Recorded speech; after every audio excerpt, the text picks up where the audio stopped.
ओम श्री गुरुवे नमः। ओम शांति शांति शांति। प्रणाम भगवान। भगवान योग वासिष्ठ महारामायण से निर्माण प्रकरण उत्तरार्ध और सर्ग नंबर 200 लेते हैं भगवान, जिसमें शीर्षक है सिद्धों और सभासदों द्वारा श्री वशिष्ठ जी को साधुवाद, देव दंदुभियों का नाद, दिव्य पुष्पों की वर्षा, गुरु पूजन महोत्सव, श्री दशरथ जी और श्री राम जी के द्वारा गुरुदेव का सत्कार, सभ्यों और सिद्धों द्वारा पुनः श्री वशिष्ठ जी की स्तुति। श्री वाल्मीकि जी कहते हैं, भरद्वाज निर्माण संबंधी वाक्य संदर्भ अर्थात उपदेश की समाप्ति होने पर मुनीश्वर वशिष्ठ ने जब क्रम से प्राप्त हुए अंतिम वाक्य का विराम कर दिया, तब समस्त सभासद तथा आकाशचारी देवता भी मुनि के वचनों के श्रवण से शांत एवं विशुद्ध मनोवृत्ति से युक्त होकर निर्विकल्प समाधि के समान ब्रह्म कर सत्ता को प्राप्त हो गए तथा जब शास्त्र ज्ञान से सुशोभित होने वाले उन सब लोगों का अंतरात्मा सत्तत्व की पराकाष्ठा को पहुंचकर परम पावन हो गया, तब गगन गुफा में वास करने वाले सिद्धों के मुख से शीघ्र ही ऐसा साधुवाद निकला जो आकाश में गूंज उठा।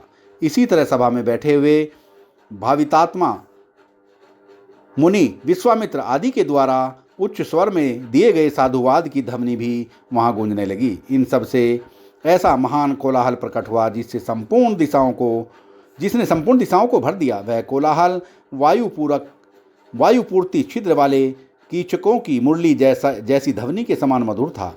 सिद्धों के साधुवाद के साथ ही देवताओं की दंदुभियाँ भी बजने लगी, जिनकी प्रतिध्वनि से समस्त पर्वत व्याप्त हो गए। देवताओं की दंदुभियों के बजने के साथ ही दिशाओं की ओर से फूलों की वर्षा होने लगी, जो हिम की धारावाहिक वृष्टि के समान मनोहर जान पड़ती थी।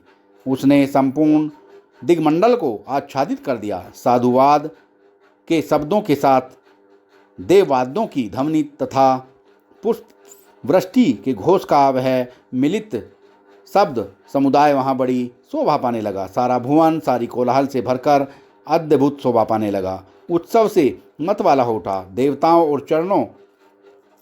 देवताओं और चारणों से भर गया तथा भांति भांति के फूलों से अंकलित होकर राजभवन के समान ही शोभा पाने लगा। धीरे धीरे दंदुभियों की तुमुल ध्वनि, सिद्ध समूहों के साधुवाद जनित कोलाहल और पुष्प राशियाँ एक साथ ही धूलोक और भूलोक के अंतराल में उसी तरह फैलने लगी जैसे सागर में उठी हुई उत्तल तरंगे तटवर्ती पर्वत के पास पहुंच जाती हैं।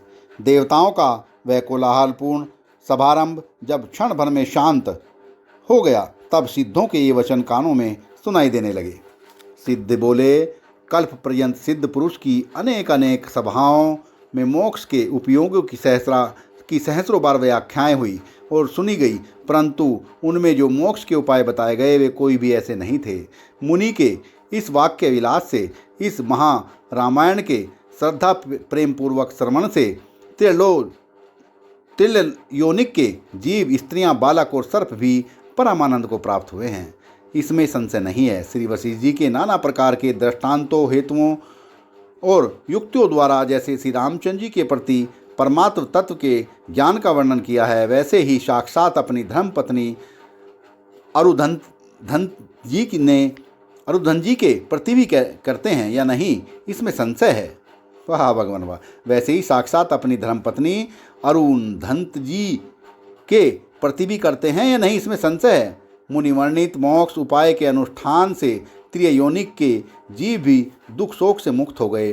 फिर इस भूतल पर कौन से ऐसे मनुष्य हैं जो इसके अनुष्ठान से मुक्त न होंगे। हम लोग अपने कानों की